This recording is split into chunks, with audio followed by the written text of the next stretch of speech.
Today on Game Critics, we're talking to Bad Viking's John and Rob Doncan, the developers responsible for the instant classic puzzle game Strange Horticulture. Their new game, Strange Antiquities, is a sequel of sorts, set in the same world but moving the action to a shop for rare and mysterious artifacts. All right, we're joined today by John and Rob, the two-man developer team responsible for the Strange franchise. Is that what you guys refer to it as? Yeah, I think that's what we'd call it. Yeah. In 2022, they gave us Strange Horticulture, a game about sorting and finding rare and mysterious plants. And now, upcoming is the sequel, Strange Antiquities. So, can I start right at the beginning? What were your big influence in kicking off the Strange franchise? I can go to your website and look at your library, and there's a lot of action games in there. And if I looked at the end of the 4 games you made beforehand, Strange Horticulture is quite a departure. Yeah, it is. But there's there is history there as well. Like, kind of point and click games we played growing up, and we made a couple of those as well. So kind of puzzly stuff was always in our blood, I think. We grew up with games like Myst and Riven and, in particular the Discworld series as well. We loved those games. It's obviously kind of more humor, but, than we necessarily have ended up doing here. But yeah, so I think there is, there's some history there. And then another thing that we were really inspired by, was board games. You might be able to see behind me. Catan and Gloomhaven. Yeah, got a little board game collection going on here. So I think specifically stuff like Eldritch Horror, and there's a game called Sherlock Holmes Consulting Detective, which you have, if you haven't played. There's a similar sort of map mechanic in it where you go around London solving crimes. And so we kind of borrowed that slightly for Strange Horticulture. Obviously there's a map in it, and you solve puzzles to find your way around, to find plants and uncover the story, that sort of stuff. So yeah, board games, old adventure games and point and click games and puzzle games, kind of always been there for us. Okay. I think with basically when we came to making Strange Horticulture, we've been toying around with loads of ideas for like a year. We kind of had a bit of a failure when we tried to make a sort of artillery game for Steam that didn't do so well. And we were toying with a board game idea. We were toying with a point and click adventure game set in a town called Undermere. And then it was Rob who came. He went out one day on a dog walk and came back saying, "I've seen an advert for some gardening company, or I don't know what it was exactly, but he I think it had the word horticulture in it." And he came back and he pitched. He said, "I've had an idea called Strange Horticulture, and it's like about running a knockout plant shop. And what do you think?" And I just said, "You know what? That sounds really cool. Let's make that game?" Because we hadn't latched onto anything in any kind of strong way. We were desperate for a kind of like, some kind of source of inspiration, and that just seemed really cool. Like I could instantly kind of see something in that. So we dropped everything else. And then it's funny how like you start borrowing things. You take the setting from the point and click game that we were sort of half working on, the map from Rob says Sherlock Holmes Consulting Detective, but we'd actually put that into our own little board game thing. And we took that from there, and suddenly we built up this kind of world. And obviously we're just 2-man team, so we're like, let's try and keep play to our strengths. We really liked the concept of what they'd done with what Lucas Pope had done with Papers, Please, and having it all on one screen, and kind of the tactile feel of stamping documents and opening books and things like that. And we were like, that could work really nicely here, and having it in a single sort of screen layout. So let's borrow that kind of game design, but like you're studying books and studying lore and trying to find out about plants. And yeah, it's amazing how these kinds of things together. But yeah, if you look at our sort of game history, it's not the most obvious of moves, but sometimes you got to move in tangents in this industry. And hey, look, now we're making strange games and having fun with it. Oh man, okay. Now here's just a question about playing the game. Am I not playing it right if the minute I started, I turned on auto label? No, I mean, look, that's obviously, we kind of know that there's a subset of people that are going to love labeling their plants. And it's really interesting. We've watched a lot of playthroughs, particularly of people playing the demo of Strange Antiquities. And there's a lot of people who see the pop-up saying you can turn on auto labeling if labeling items isn't your thing. And a lot of people who say, no, it really is my thing. I don't want to turn on auto labeling. And then equally, there's a lot of people who say, yeah, it's not my thing. It's not for me. And they turn it on. So yeah, I don't know what the split is necessarily. I think this kind of game does appeal to people who like sort of organizing stuff, but that's not what it's about. That's kind of a side quest, if you like. But yeah, you're not cheating if you turn on auto labeling. That's why we put it there. Yeah, but it was always our intention to offer that side of it. Is for people that want to arrange their shells how they want to arrange them, and they want to give each plant or each item its own label. There's something kind of quite fun about that in a weird kind of organizational way. I think some people get a lot out of that. So it's definitely, it's just two types of player, and some people want to turn them auto labeling on, and others would rather label their own plants. And which either camp you're in, we just offer that play style to both, and it's up to you. And that's the great thing about being able to choose. I will say that the Steam thread of how to arrange your plants on Strange Horticulture is the longest thread in the whole back in the whole discussion section. So yeah, people get quite into it. My favorite one that someone posted was that they arranged them by smell, so that the nice smelling ones are near the customers as they come in. That's fantastic. Sorry, that's very good. It did not occur to me. I will say that I would have had a much easier time in the end game if I had sorted them all by what kind of thematic resonance they gave off early in the game. Right. Yeah. If there's one tip to make the game a lot easier, it's the minute you get that lens, put on the labels what kind of resonance they have, because that is going to save you a ton of time.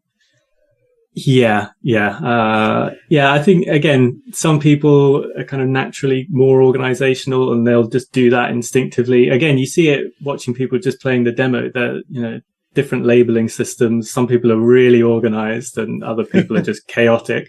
I think John and I, certainly me, I would be in the more chaotic camp. Yeah, I mean, I don't think I've ever even put on auto labels or done any labeling, but that's because I know the item sort of off by heart. So it's just where's my thingy? Yeah, I'll go find that. So yeah, I think if I was playing it myself from scratch, I'd be an auto labeler, to be honest. Okay, good. I'm not alone. No. Is that a real cat's purr on the soundtrack? I assume so. It's a licensed sound effect. Oh, okay. So, it certainly will be a real cat's purr. Yeah, I'd be surprised if it's not. Okay. Not our cats. Though. Yeah, I'm really wondering if you recorded it live. No, yeah, that would have been cool. Yeah. Is it the same purr in both games? No, a new purr for a new cat. Okay. All right. It sounded different to me. I just had no idea if that was just my ears playing tricks. All right. At what point did you start coming up with the idea of doing Strange Antiquities? Did it happen during the development of Strange Horticulture or after it was finished? Oh, after Strange Horticulture was we were so focused on Strange Horticulture all the way through. We didn't even think about what to do after, because we had no idea how it was going to be received or anything like that. So the focus was entirely for us, it was about making the best game that we could with our resources. I mean, one of the kind of ideas we had during development was try and make somebody's favorite game. That was like a concept we were working with, rather than trying to make something that's like going to make loads of money or is going to be critically acclaimed, or let's make one person's favorite game and see where it goes. So we tried that. We made the best game we possibly could, and then we released it. And gosh, the reception was so much bigger than anything we could have imagined. Like in terms of the feedback, the reviews, the audience, they just seemed to really enjoy it. And so after that, we were like, well, makes sort of sense to do another Strange game, I think. And we still felt we had more stories to tell in Undermere. We felt like we'd maybe exhausted, and not exhausted, but we'd put all our best plant ideas into Strange Horticulture, and we wanted to try something a bit different. So I don't think we thought too much, correct me if I'm wrong, John, but I don't think we took too long to decide it was going to be Antiquities. I think that strange, like occult artifacts kind of made sense to us pretty quickly.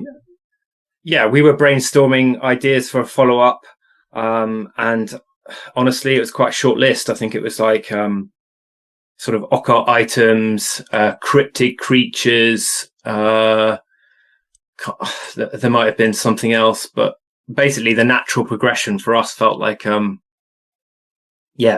Antiquities. You know, you go into museums and there's cursed items and items about witchcraft and all sorts of that. So it works in the world really well. Okay. Next question. Now, you've already mentioned and given a wonderful shout out to Papers, Please, Lucas Pope's just amazing simulator. Yeah. Were there any other games that really you felt influenced you in designing this one? I mean, that Papers, Please was definitely the biggest one, I think. I mean, although it's interesting, we probably get compared more to Lucas Pope's other big game, The Return to Obra Dinn. Yeah. Because the gameplay is perhaps more similar to that sort of deductive reasoning. Looking at all of the oblique clues to put together the answer. Yeah, exactly. But that wasn't really intentional. We kind of, that just sort of happened. But yeah, I can't think of any other specific games that we were influenced by. I think thematically, we had come across things like Cultist Simulator and Fallen London games and things like that, and we sort of we didn't. Rob's played Cultist Simulator. I haven't played these games, but it was kind of like looking into those kind of like cultish occult things. We just felt like there was something cool there, and when we started. And that was like always the idea, right? It was going to be occult plants. And then we started researching it and kind of looking into it more. And you kind of come across things like, well, in the 15th century, there was a famous botanist in Britain called Nicholas Culpeper, and he wrote something called Complete Herbal, which was like a guide to like pharmaceutical plant use and other uses, mystical uses, more spiritual uses, I guess. And you sort of we got a copy of it and you kind of go, oh, it's got the plant, the sketch of the plant and like a description of the plant. And then what does it do? And, it can be from like settling stomach to warding off spirits. And we were like, that's really cool. Like, why don't we just take that kind of concept and just, go even more sort of supernaturally occulty, like fun with it. And that's kind of what we did. So yeah, those are the kinds of things we were inspired by. Less probably like specific games, just. There was also, as I mentioned earlier, the board games, but there was also a game called Coffee Talk, which itself was kind of inspired by Papers, Please, and a game called Valhalla, I assume, as well, which Coffee Talk is about being a barista in a kind of fantasy setting. Not sure what you'd call it exactly. But that kind of taught us that you can have this kind of slower paced gameplay, and like it can be kind of chilled and, it doesn't doesn't need to be fast paced or frantic or anything like that. You can do quite a lot with a little. Okay. Yeah. All right. On the website in the game, Rob is listed as coding and designing. John is doing the art and designing. Who is writing the character dialogue and book entries? Because there's so many of them in the game. Yeah, true. Well, that's pretty much all me. Obviously with some help from John as well. And actually John's wife wrote some of the like flavor text for some of the locations that you can visit in the first game, I believe. Oh. I think we sat down together, Steph and I, and just took locations and just started writing descriptions and stuff. So yeah, I think when I say game design is, it's a collaborative process, and that includes things like the story. We come up with some ideas, we talk about it, but most of the writing is definitely Rob's side of it. But that doesn't mean to say I don't get involved. I've done a few little bits in the game. Like I think most of the epilogue entries, I think, are more me in the game. So it is a collaborative process. It's just our main roles are art and code. And then we also have loads of other hats that we've put on, like sound design, animator, narrative designer, marketing, social media, community stuff. We do so much just the two of us. Okay. All right. So specifically about the text, what challenges did you face in coming up with the kind of word puzzles that are in the entries? I have to imagine it's kind of difficult writing these entries that toe the line between legitimately sounding like a description of the item and the history of the item without just giving away what it is. Right. Yeah. Very challenging, and much more challenging designing those puzzles on Strange Antiquities than it was on Strange Horticulture, partly because obviously plants all share similar properties, right? So you can describe a plant's leaves as being heart-shaped or whatever, and that could apply to any plant, and you have to go and check all of your plants on your shelf and see if they have heart-shaped leaves.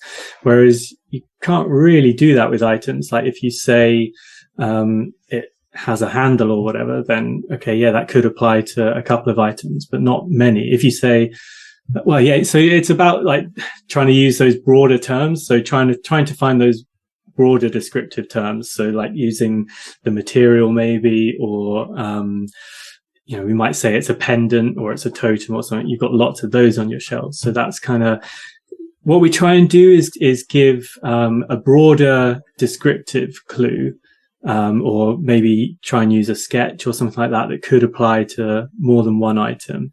And then we'll try and have other clues peppered in there that will help you narrow it down, where you might have to use some other tools to help you do that. So you might have to inspect the item in some way, see if it makes a sound or has a threatening aura or something like that, where you might have to weigh it or use some other items in your shop to kind of help you get there.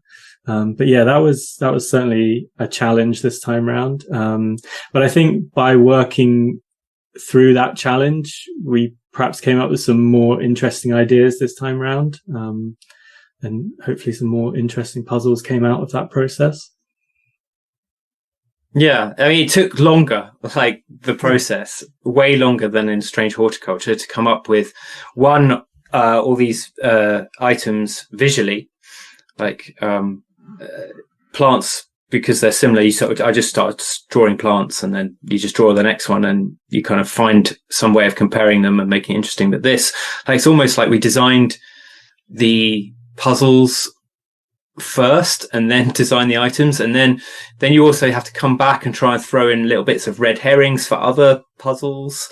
And it's about creating putting in a few clues into the description, like as Rob said, one that's a broader sort of clue, one that's more of a narrow it down and a clincher, but also making it sort of vague enough and interesting enough and appealing enough lore-wise that it's sort of it has this richness to it in the game as well. So it's an incredibly difficult process. I think it's when we come up with a way that's to do a puzzle that is unique and completely different to how you're used to kind of using your book, looking for, and those are the ones which are, I think, land the best on the player as well. So the more of those we can put in, the better, really. Okay. And some of my favorite ones are the ones where it's like one small sentence. So you get ones that are like have 3 or 4 quite maybe disguised clues, but like the insanity guard, where it's just like, I don't know what the entry is, something right. Like, yeah, this is as mysterious as insanity in the mind itself. Thanks. Hugely helpful. Doesn't give you much to go on, no. But then once you crack it, I think very satisfying. Exactly. Right. Yeah. Great. How much? And when you're writing texts this complex to work as puzzles, how much testing of that do you have to do? Like, do you have people you normally test this stuff on? Yeah, I mean, obviously as much as possible is the answer, but that is hard because, one of the biggest problems that we face with a game like this is that it doesn't really fall into place until quite close to the end of the game, like end of development, in the sense that, as John says, in designing the items, one item on its own is not a puzzle. You need 10 items on your shelf that you haven't identified yet, so there can be ones to compare it against. So until you've kind of designed those other items that might be red herrings, you can't, and you've designed the tools to identify these items, you can't show it to someone and say, is this working or isn't it? So yeah, that obviously came quite late in development. You have to make the game before you know if it's any good? Yeah, it's pretty much, basically, yeah. It's not a game that we could, like, even with Strange Horticulture, it's not a game that we were able to prototype and sort of and test it out on people and say, does this work? We just had to go with sort of like a gut instinct and as you say, just basically make the game and then try it out on people and hope that it works. And like, but obviously once you do try it out on people, you find out, okay, this one is too hard, this one's too easy or whatever. And then you can kind of go back in and tweak them all and add in more red herrings where required or clarify certain bits here and there. So we've done a lot of that, obviously. And that's where, playtesters come into it. Yeah, especially like, when we launched the demo, one of the things, obviously it's only the first 2 days, but also those are the easier side of the puzzle. So it's, we can see how people are interacting with it, where the points of friction are, try and smooth it through. And then you kind of go, okay, that's how they're playing. Is there anything else we need to do further up in the game, like that will just ease people's frictions? And we're never going to get it perfect. Like we try our hardest to balance the game as well as we can, like not too easy, not too hard. I always sort of try and lean towards making it hard, and then we realize it's too hard. We're going to have to go back the other way. But then we were discussing some feedback in a puzzle yesterday, and Rob found a quote by Ron Gilbert, who did Monkey Island, and he was like, stick to hard, basically. I can't remember exactly what it was. He said, he errs on the side of making it too hard. What he doesn't want to do is like, if you've given the players the tools to work something out, and there's a wrench on the table, was his specific quote. Don't be tempted to make the wrench bounce up and down and flash in their face. Because part of the fun of these kind of games is figuring that stuff out for yourself, and you don't have to make every puzzle easier. It's just the ones where, if every single playtester trips up on it, that's obviously, that's a flag. But, some things, some people are going to find a bit harder and some people will breeze through it, and that's okay. But it's about creating those aha moments where, where you if it's too easy, you don't get that reward. If it's too hard, you also, and it doesn't really make sense, you don't get that reward. But if it's hard enough that you can work it out, and then you do work it out, the sense of satisfaction you get from that is much greater. Oh, I agree completely. There's a lot of really satisfying moments in the game. There's some tough ones, but when you figure it out, it just feels fantastic. Awesome. No, I was thinking about one particularly difficult one, but I'm not going to spoil it here. Yeah. I may tell you later. All right. Do you guys each have a favorite character in the game?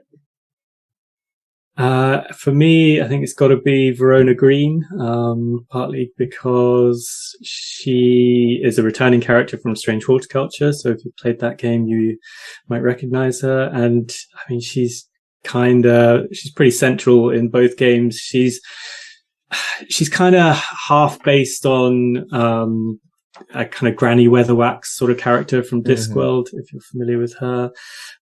She's kind of the beating heart of Undermere, I think. She kind of keeps everything ticking over. I mean, like, it would be remiss if I said my favorite character wasn't the cat, because my favorite character is the cat, you know? He's the central kind of character throughout the game. Well, both games, obviously. It's a different cat now. But he's the constant throughout. Like, he's always there. He's minding his own business. He runs the place basically. And you're just like, definitely I would say the cat, Jupiter. Okay. One thing I did love about Jupiter is when he's napping, if you hit the bell, of course, he's alarmed that you woke him up. But if you pet him first, he'll be awake and he won't mind the bell. Yeah, that's like something from Strange Horticulture, which was a happy accident, just how it was set up. Like, and then people loved it or found out about it and loved it so much. And then when we released the demo, it didn't have that. And people were like, excuse me, can you fix that, please? So we added that back in. Oh, that's fantastic. Do you have a favorite one of the items in the game? I think I'm going to go with an item called the Bloodbeck, which I have to be careful here to not give away any sort of puzzle, but it is this kind of mysterious item that has whispered voices, and you don't know if they're the voices of the dead or the voices of the mysterious nameless gods. Honestly, I don't know the items like inherently by name or by what they do, but I do, like, as the artist, is for me it's how they resonate visually. So I can say, like, my favorites there are like there's a wooden doll item with some markings on his head, which I don't know why, I've just always liked it. Like, I think it's cool. I can see it in a museum or something.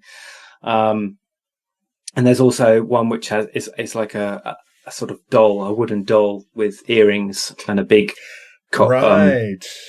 disc-like headdress on top. Yeah, I just thought, like, it, those ones visually, like, I don't know, like, and so when I did some stickers for Strange Horticulture for Gamescom recently, those are the ones I got printed up. So yeah, like, okay, there they are, and of course the skull and the flower that use. Well, that's kind of in the game's loading screen.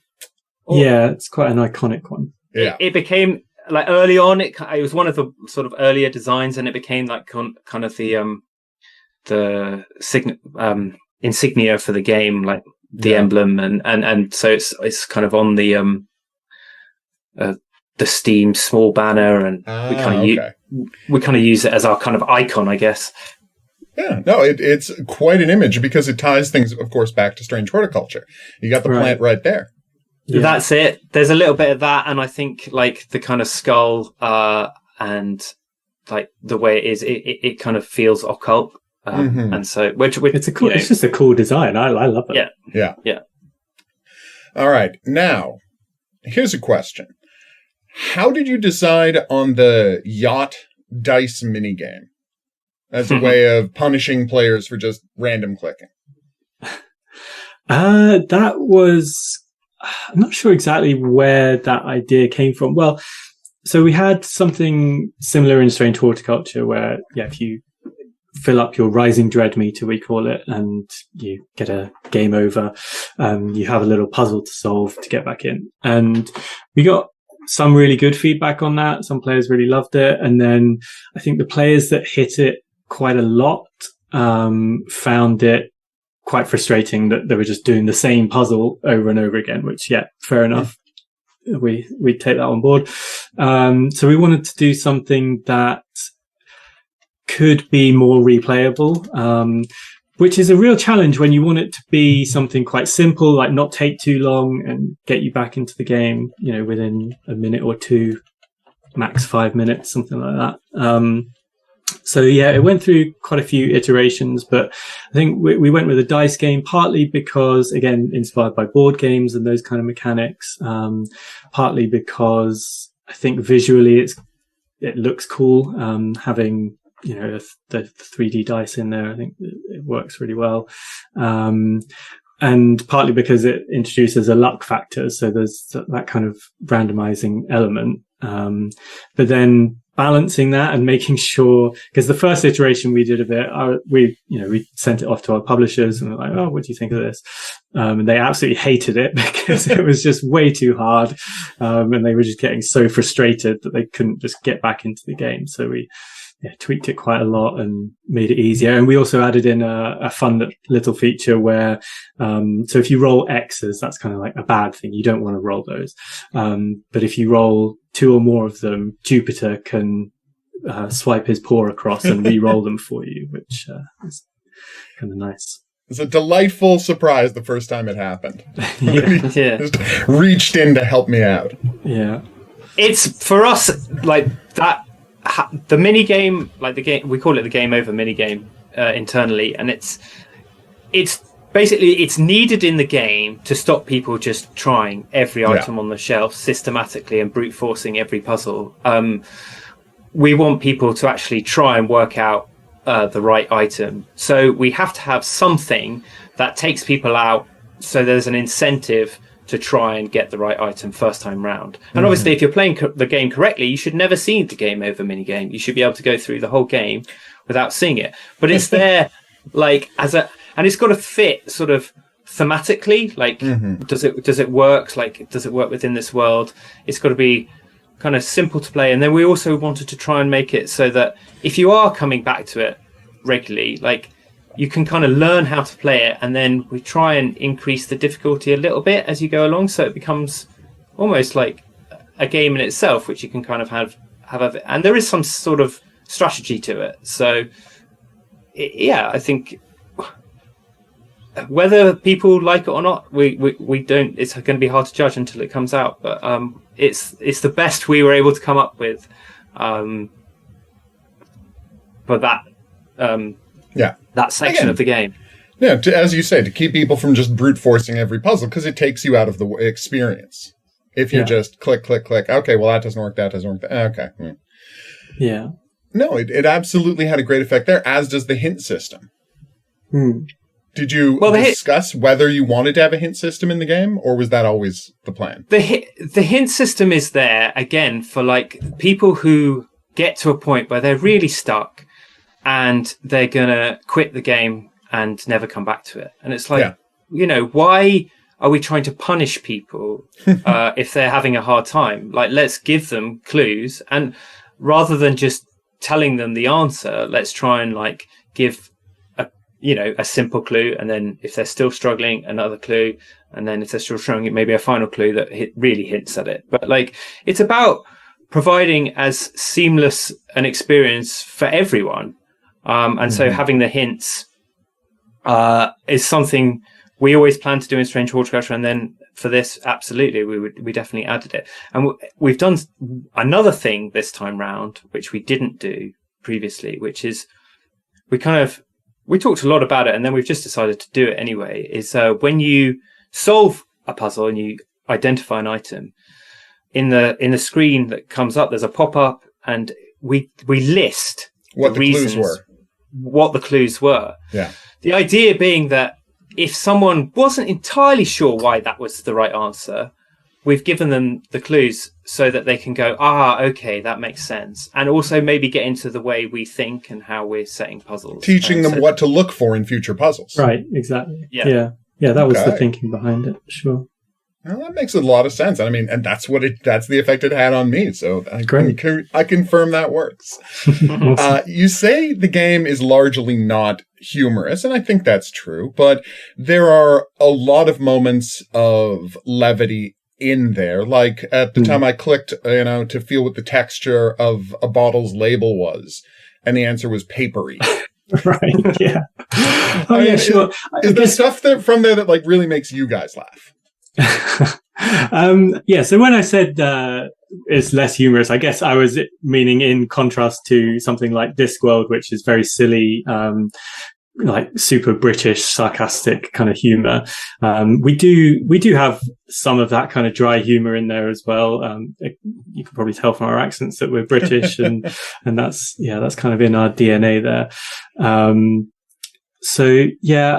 We did put a few things in. I'm struggling to think of any good examples off the top of my head, but I think certainly Verona adds that. Partly that's why I like Verona Green, because she adds a bit of that sort of wit to her in her interactions. Yeah. When we can be witty, we'll try and add some wit in, just because it works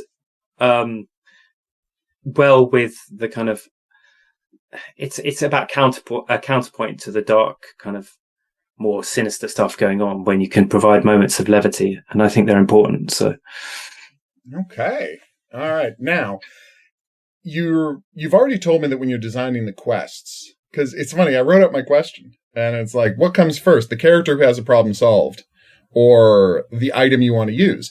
But it seems to me the real order you're doing this is you come up with a puzzle you want to do first, and then the other two fold into that. Is that a fair way of describing it?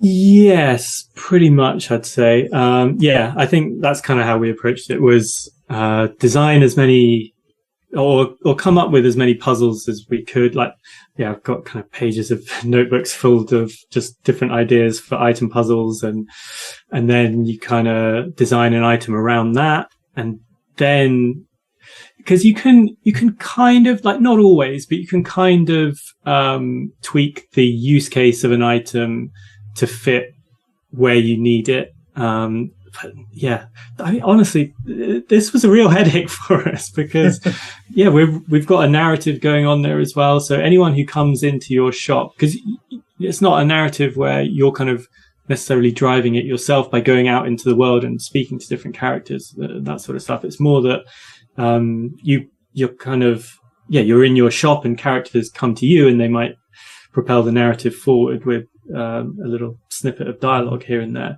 But then those characters that come in, they have to come in for a reason, generally. Sometimes the character will come in where we just could not think of an item that this person would need at that point, and they just go away, and there was no real purpose to their visit other than they wanted to come in and talk to you. But there's not too many of those. Trying to come up with a reason for every single visit and fitting in those use cases for each item. Real headache for us, and took us quite a long time to kind of unravel that. From a replayability standpoint, at the end of the game, I won't spoil what happens, but you let us know what happened to all of the characters. How many different character end states did you end up putting in the game? That's a good question. I don't actually know off the top of my head. So there are... I was going to say there are 10 characters who kind of have a more central role in the story, and that you have bios of them. I think it's 10. And then there are a couple more who don't have bios, but they do show up in that end game summary because they, got intertwined in the story somehow, and you might want to find out how they turned out. Each of those has, at least 2 or 3 different end states, but some of them have quite a few. Yeah, obviously, feeding into that, the game has branching points where you have to make choices. And a character will come in and there'll be it'll be a choice of 2 items that you can give her, and obviously then the narrative branches, and we sort of go in different directions. And I think we've got 8 endings, maybe 9 endings in the game. And 9. Each one has different end states for each of the characters, but it's based off the end. I think there can only ever be 9 separate endings, like each one with that kind of summary sheet. Okay. Where some people might be. No, the summary sheet will be different. Oh, really? Oh, really? The same ending, yeah, because there are some minor characters that you might have made a different choice with. So yeah, that doesn't meaningfully affect the main ending. Right. Yeah. Okay. Wow. So there's the 9 big endings, and then that can have an assortment of character outcomes within the big ending. Right. Exactly. That is a huge amount of branching. Yeah. It's not. It's slightly less complicated than it sounds, perhaps, in terms of the branching. It's there are certain decision points during the game, as John says. And again, that branching it is really, really difficult again, because you don't want to run into a scenario where, you might need an item on one branch and whatever, complicated fitting it into this sort of framework. But, we kind of learned how to do that from Strange Horticulture to a degree, and kind of. Yeah, but you make it sound like that we learned and it made it easier, but it's at all. I think arguably it was harder this time round. Again, okay. I don't know why, but it was.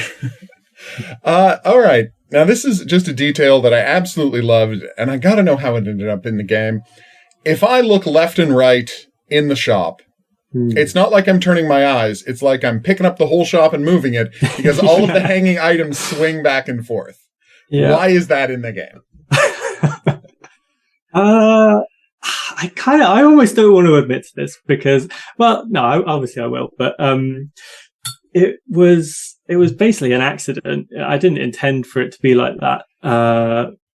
I put the code for pendulums swinging into the game, and I noticed that it was doing this, and it was only afterwards. But I saw it and I was like, well, it shouldn't technically be doing that, but it does look kind of cool, so I think I'm just going to leave it in. And yeah, the reason is that instead of, so I can either move the camera, right? In the back end, I can move the camera around the shop, or I can move the shelves. But because when you go down to the desk, that moves the camera down. Mm-hmm. But then moving the shelves is like a separate thing. I don't want to move the camera across when I'm on the desk view. So the easy solution there is to simply move the shelves, which means, but by a happy accident, I'm moving the whole world, which means that the pendulums start swaying just because their position moves in the world. But it creates this kind of like extra tactile quality to everything, like just having things like moving and stuff. And like there's something about Strange Horticulture. We have the plants were all swaying and stuff, but these are static items. It's like, how can we create life? And one of the things I think that does that is just having the talismans, the pendants, kind of just sway when you pick them up and put them down, and when you move the shop around. And it feels, I don't know, it feels more enjoyable as a player when you're kind of navigating it around, even though maybe it doesn't entirely make sense. Though that said, we've always maintained like the shop itself is a thing, is almost like an entity. I mean, there are some puzzles which require, it's not a spoiler to say there are some plinths in the counter, and that one of the puzzles involves putting items on plinths, and then you can go to other locations in your shop. And the way we do that is we slam the shelves together and you mysteriously get to a different bit. I mean, so there is a kind of like, I don't know, magical quality to the way the shop sort of moves around. Well, according to the lore, the town was built around the shop, so that's not a huge surprise. Yeah. Yeah, and nobody really knows who built it or how old it is. There you go. Actually, when you're talking about moving up and down to your the desk you look down at, I did notice that the controls are much more kind of intuitive and user-friendly than they were in Strange Horticulture. Like that's the good way you put the magnifying glass on the mouse wheel this time, so it's very easy to just zip into that. The ambidextrous controls on the keyboard. Was that based on feedback from people who played Strange Horticulture? I mean, partly that just came out of extending the layout, because obviously Strange Horticulture is just that single screen. But this time we wanted to put the characters front and center and have the dialogue text a little bit bigger so that it's, not quite as hard to read on smaller devices. So then, as an extension of that, then the desk goes below the main shop window. So now you have to move it around. But then, and so it kind of came out of that. And obviously there was some feedback on Strange Horticulture that we had tried to address as well.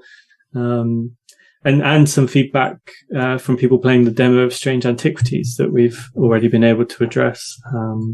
Stuff like people struggled with exiting various menus. They wanted to press escape, which I always thought that the default for escape would be to bring up the the system menu.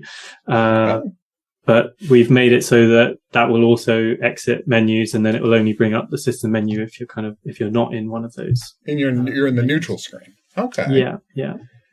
No, I did hit escape a lot. You're right. Yeah. Players wanted it. So obviously having as much playtesting as possible enables us to find those kind of points of friction and allows us to smooth them out as much as we can. We're not going to be able to get everything, but we do the best we can. Okay. What kind of work went into designing the game's maps? Like you talked about some of the inspirations with Consulting Detective, but what I was intrigued by was that all three of the maps you've chosen to do in completely different art styles. It's funny you say that. I never intended them to be different art styles, but I suppose they're designed by different map designers. The key thing was we wanted each map to feel different to the last one, right? Mm-hmm. And that extends back to Strange Horticulture as well. When we designed that map, when you're going out looking for flowers, it always felt like it needed to be a wide area. And we set our game in the Lake District in the UK, and you go up the fells and you find rare plants and you bring them back to your shop. And it was all done on a grid-based layout, and the puzzles were all around this kind of grid system. We kind of were like, well, we've done that grid layout. We did as many grid kind of based puzzles as we could think of in that game. And we were like, we don't want to do that again. So what can we do differently? And I mean, early on, we were like, well, we'll just set this in Undermere itself, focus it, makes more sense. And really like the idea of doing a street layout map for that. And then we kind of people loved exploring the maps. Let's add more. What else can we do? And it was just about trying to find other ideas which would offer us the ability to do different kinds of puzzles. We don't want to entirely spoil it for people, because I think part of what's fun playing the game is coming across the different maps as you go through the game and what's this one got in it? And it's cool. Well, there is definitely a spoilery question I would like to ask you about the underground map, but I'm definitely not going to do it here. Okay, sure. Sure. It was such a delight to come on that third map and just everyone has its own completely different kind of puzzle. Because for the town map, it kind of makes sense. You're asking people who lives across from where. What are the streets named, right? What is north, south, east, and west of place? But then for the mansion, right, you're suddenly asking yourself, okay, now I'm imagining myself walking through this space. Yeah. Whereas when you get into the underground, it's all about lore and history. Yeah. And it's interesting because it's not just three different locations. It's three different kinds of puzzles. Yeah. And then on top of it, there's another puzzle, which is when you get a clue card, we don't tell you which map it is. So you have to kind of analyze it and work out which one we're talking about. Yeah, that was a lot of fun. Not gonna lie. Getting through all the clue cards. Well, the embarrassing part is, you get the first clue card before, you get it right away, and you're like, well, what does this mean? Is this a story thing? What is going on? Yeah. It took me an embarrassingly long time to figure out it was a map reference. Oh, that's interesting. Yeah. Yeah. Yeah. Obviously. Well, that's part of the game, and that's part of, it's that coming back to that Ron Gilbert quote of, we don't want to tell people that we don't want to signpost it. We want players to have those kind of moments and work it out for themselves. Oh, and all right, here's a kind of related question, just for the player experience. Have you considered adding in a new game plus mode where after they've gotten the trophy for unlocking every single item, when they restart the game, they can just have everything pre-labeled so they can speed run getting the different endings they want? So yes, we have considered it. If it's just a case of pre-labeled, that's certainly a lot easier. Part of the reason that we haven't done that yet, so that feature doesn't exist yet, is because there's just two of us, and making a game and finishing a game is a lot of work. And that is obviously there are for the big fan, for the our core fans of the game, we want to be able to give them those sorts of features, but it's not necessarily a core feature for the game. So they're kind of like really nice to haves, but we're not going to prioritize it until we've kind of done everything else, basically. Okay. So yes, we would like to add those sorts of features, but they're not there yet. I would also point out for anyone playing that is interested in trying to find the different endings, it doesn't require you to always restart the game from the beginning.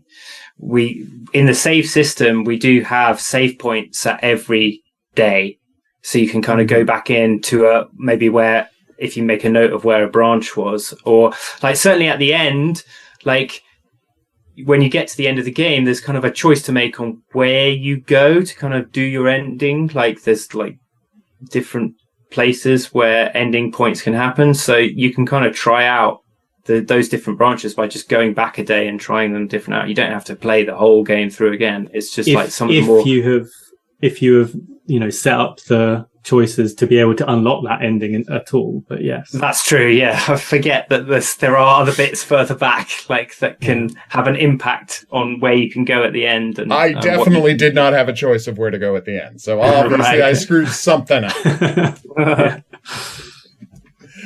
Okay.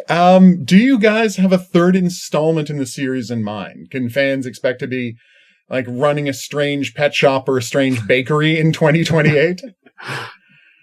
We're not committing to anything at this point, but I don't want to think that we're done with Strange, or we're done with Undermere in particular. So yeah, we hope to come back to it, but we're toying with ideas behind the scenes, definitely. At the same time, we've been working on the Strange universe now for 5 years, and part of us is kind of exhausted with it and needs to kind of maybe park it for a bit. So whether we go straight into thinking about that, or whether we sort of pivot for a bit, I don't know. It's this is, we've been so focused on finishing Strange Antiquities, getting it out, making the best game we could make, that kind of those conversations about what we do for a third game, we have had them little ones from time to time, but nothing properly serious. We are definitely going to do that next, So it's we do obviously really hope, and especially it depends kind of how people perceive Strange Antiquities when it comes out. If people are loving it and want more, and there's a real appetite for it, it kind of makes us feel well, we ought to, But if it's really disappointing, well, maybe we've had enough. Well, you've been living in this world for 5 years, so roughly, how much work have you done on the lore and backstory of this world? How much do you know about this world that has never been revealed in the games? To be honest, I think most of that does go into the game in some way. I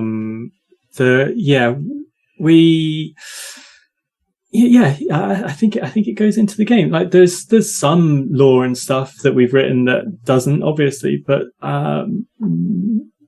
those are more like story ideas that we had, like that have been dropped.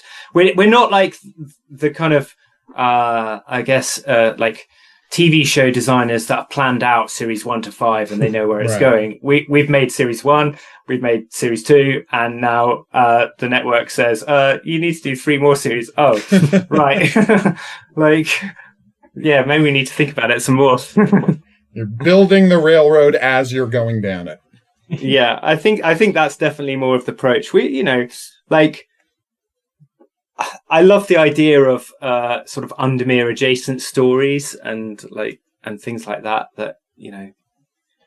writing some stories about the world, like that kind of go into the history a bit more and stuff like that. That'd be really cool to do.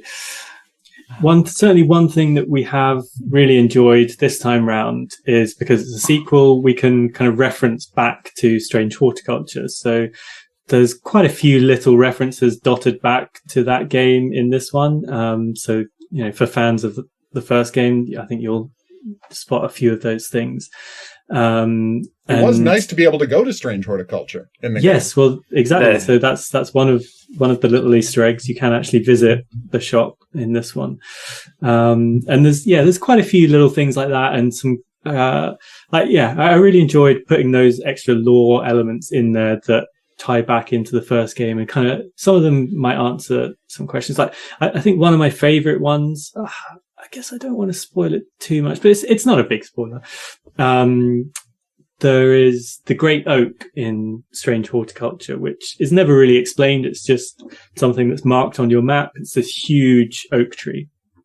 And if you are paying attention in this game, there are some small clues about where that came from, which, it's a minor detail, but we really enjoyed peppering those sorts of things in. Yeah, lots of mysterious items with oak handles in the game. Right. Definitely tying in if you go through the book carefully. All right, Sophie's choice time. You have to pick one cat, Hellebore or Jupiter. Oh gosh, what are you doing to us? It's, I think it's Jupiter for me. I think. I'm sorry. I mean, Jupiter now, is hard to. I do love Jupiter with his heterochromia, and obviously he looks quite a substantially better visually. My art stuff has improved and things, but I do still really have a soft spot for Hellebore, especially because he was such a last minute addition to Strange Horticulture. He was not, there from the start. It was like when we basically had the game mostly there, in terms of, all the mechanics, all the content. All the mechanics and not all the content, but certainly all the mechanics. And then we were like, something's missing. What is it? And it's a cat, obviously. It's got to have a cat. And then we just well, can it just be a cat that just didn't? It doesn't really have anything to do with the game, but it's just there. Yeah, why not? Just throw it in. And it was such a winning addition. I genuinely believe that Strange Horticulture would not have seen the success it has if Hellebore had not been a part of it. Yeah, it's kind of shocking how long it took us to realize that this game needed a cat. Well, I'm glad you did, because that purr and that petting is always a pleasure to do. Yeah. And of course, Jupiter has a bigger role, which I won't spoil, in this game than Hellebore had in that one. Big question, though.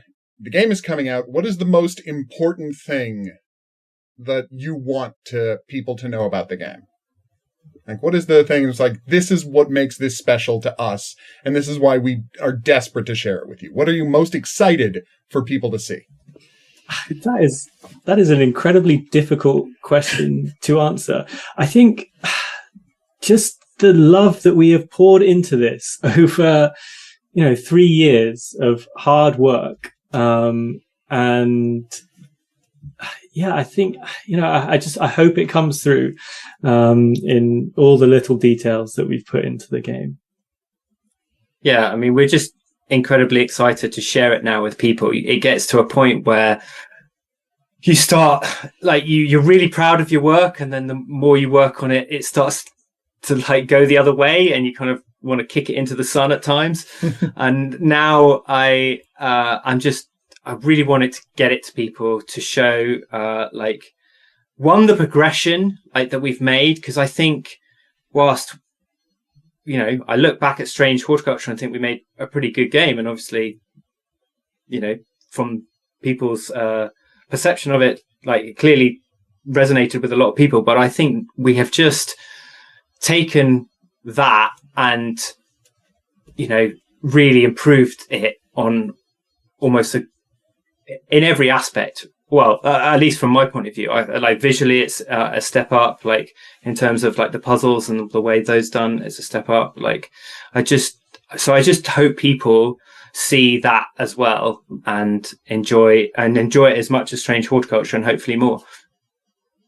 Okay. Well, thank you so much for doing this. I've learned a lot about the game, and as someone who just finished it, I can confirm that it is very much just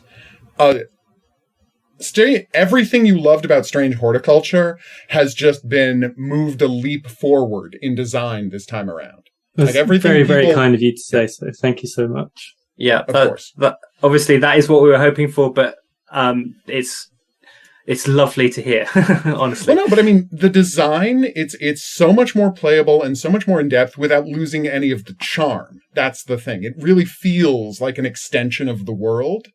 Yeah. While all of the gameplay mechanics have just taken an amazing leap forward. So congratulations on how it turned out. Thank you so much. Okay. And of course, when is the game releasing, and what can people play it on? It's out on September 17th, and it's coming to Steam and Switch first, and hopefully other platforms later. Okay. Thank you so much for your time, and I encourage everybody, if they haven't yet, check out the demo immediately.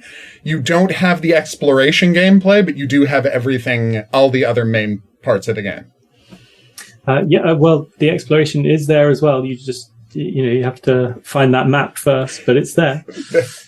Oh, it is? Oh my God, You're kidding me. No, it's there. I thought it wasn't there. Yeah, so, oh my God. But that's, again, some people don't find it, some people do. Apparently, I'm also bad at the demo.